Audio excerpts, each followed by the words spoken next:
വേഗം എത്തും. ഇതിന് വലിയ ഡിലേ ഒന്നും വരില്ല, വേഗം വരും അത്. ശനിയാണ് ശരിക്കും ഈ ജാതകത്തിൽ കുറച്ച് ദോഷം. ശനി കഴിയുമ്പോഴാണ് ശരിക്കും, അതായത് ചിങ്ങം കർക്കിടകം ലഗ്നക്കാർക്ക് ശനി അത്ര വലിയ ഗുണമല്ല. പക്ഷേ ഇവിടെ ശനി 11 നിൽക്കുന്നതുകൊണ്ട് ഇങ്ങനെയുള്ള ഗുണമൊക്കെ വരും. പക്ഷേ അവർ ട്രെയിനിങ്ങും കാര്യങ്ങളൊക്കെ വരുമ്പോൾ കുറച്ച് റിസ്കി ഏരിയ അല്ലേ, അതൊക്കെ ആ ശനിയിൽ ചിലപ്പോൾ നടക്കും.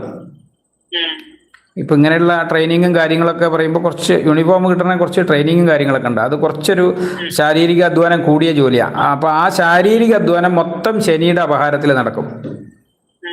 ആ റിസ്ക് വരും. അതായത് ശരീരം നല്ല അധ്വാനിച്ച് വേർത്ത് പണിയെടുക്കേണ്ടി വരും ശനിയുടെ അപഹാരത്തിൽ, രാഹുല് ശനിയുടെ അപഹാരത്തിൽ. അപ്പോൾ അത് മിക്കവാറും സാധാരണഗതിയിൽ ശനി ദോഷം കൊടുക്കുന്ന അങ്ങനെയാണ്. ശനി ദോഷം കൊടുക്കും. ഈ ജാതകത്തിൽ 11 ശനി, ബുധൻ്റെ വീട്ടിലാണ്. അതുകൊണ്ട് പൊതുവെ ഈ ജോലി കിട്ടിയേ പറ്റൂ. അപ്പൊ ഒരു 2023